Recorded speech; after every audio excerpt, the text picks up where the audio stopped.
Hi, I'm back. um, Today I want to talk about a situation that had occurred with me, and I'd like some people's opinion about it and what they think. So if you look at this video and you feel that you want to comment or make any contribution, either way, you can and it will be well received. I am a member of a church. I've been a member of a church for about 7 months now here in Maryland. And previous to being a member of this church that I am currently going to, I lived in New York City for many years and was an active member and participant in the churches in New York. One of the church sisters that is a member of the same congregation that I am a part of right now came to me in October and said to me that she would like to schedule a trip to New York City with the church for them to visit one of the congregations in New York. I told her that that would be a good idea. She asked me, she said, "You are coming from New York, you've lived there for many years. What church do you feel would be appropriate for us to visit in New York and have a good praise or have a good worship time?" And I said to her, I said, well, I know of a church. I gave her the name of the bishop that presides over that church. I gave her the name of the church, the address of the church. But the only thing that I could not supply for her was the number. So she says, well, I'll go on the internet and I'll make a research and I will get the number of the church and I'll contact them and schedule a visit. I said, very good. So I didn't really hear anything about it, but then I noticed that she stood up in church when it was time for announcements and told the church that she had gotten in touch with the bishop.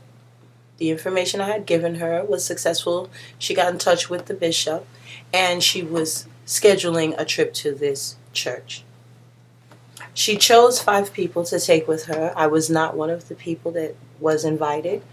And I found it sort of strange that they didn't invite me to go with them, even though I had been the one that gave her the suggestion for the church. She chose some other people to go. So our leader went with her and his wife and 2 other church sisters and herself, and they went to the church.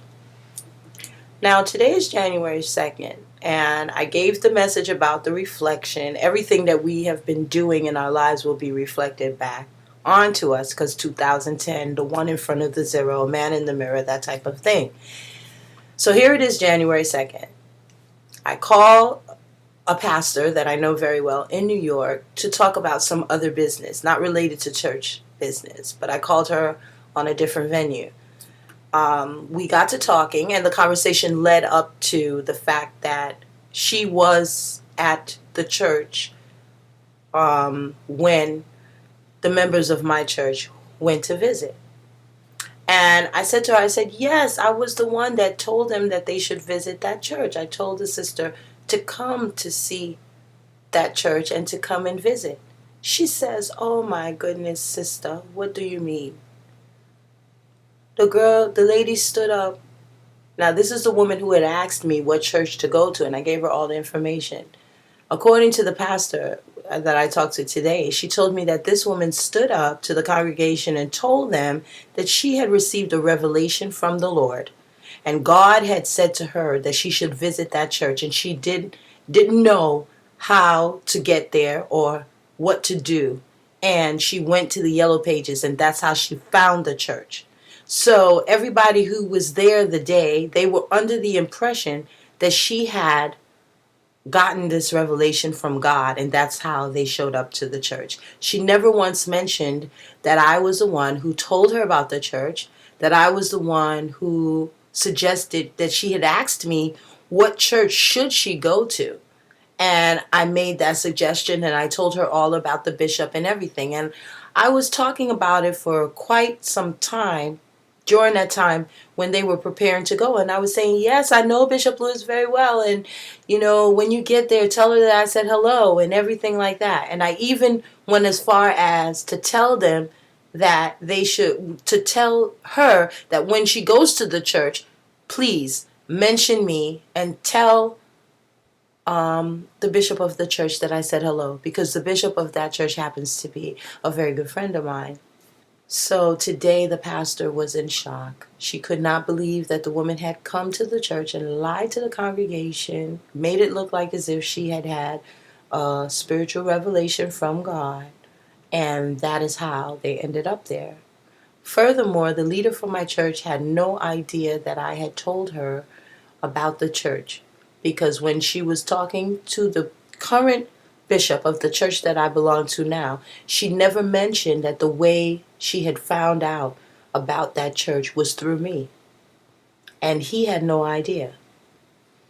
So I just want to say that was such a powerful revelation to me today. And it further confirmed for me what the Holy Spirit had already dropped into my spirit about this being a year of revelation. And whatever you do, it will be reflected in your life. Because here it is, January 2nd, and already her lies that she told and the way that she tried to act as if the Spirit was leading her, it's already being manifested on the second day of January that she had no spiritual connection, and God did not lead her to go to that church. She simply had asked me, and I told her about the church.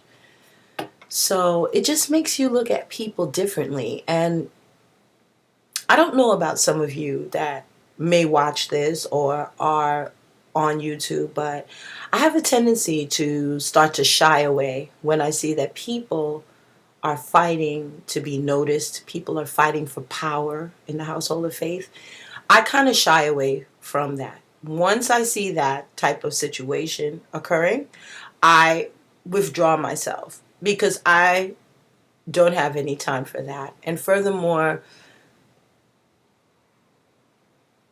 there's so much work to be done in God's earthly kingdom then.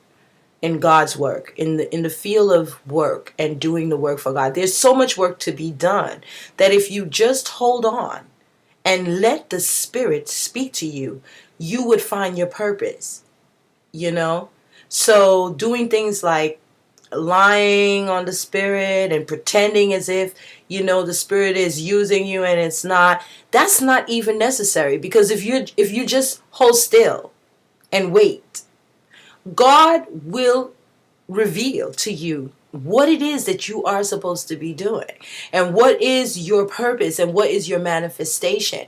And so tonight, I just say that I feel nonplussed is a good word, meaning that I don't even know what to do. Tomorrow's church, and I have to go there, and more than likely I'll have to face her. And I'm just waiting for the Spirit to manifest and give me some sort of direction on how should I approach her? What should I say? How should I be towards her?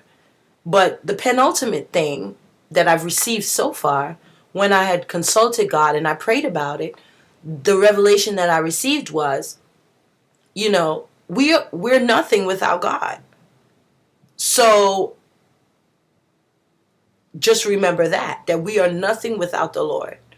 And if I know that I'm in God, I shouldn't let it bother me.